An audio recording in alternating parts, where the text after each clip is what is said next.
Hi, I'm Josh from Gorilla Glue. Today I'm going to show you how to use original Gorilla Glue. Gorilla Glue is an incredibly strong, versatile, 100% waterproof adhesive. Whether you are building, creating, or repairing, it's the go-to solution for projects using wood, stone, metal, ceramic, foam, and more. Gorilla Glue forms an incredibly tough bond that can hold through hot and cold temperatures. It is 100% waterproof, so it won't break down when exposed to outdoor elements. Using it is easy. Just remember these 3 steps. Damp it.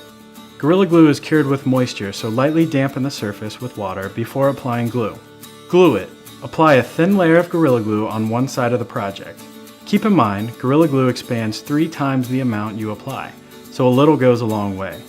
If necessary, you can wipe the excess glue off with a dry cloth during the first 15 minutes of setup. After that, it's best to let the excess glue harden, then chip or sand away the residue. Clamp it.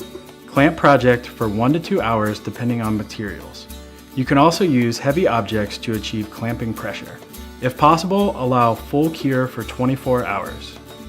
When you are finished, clean the lid of the glue bottle with a dry cloth, replace the cap tightly, and store in a cool, dry environment. Thanks for watching. Check back for more Gorilla Tough tips and other project ideas.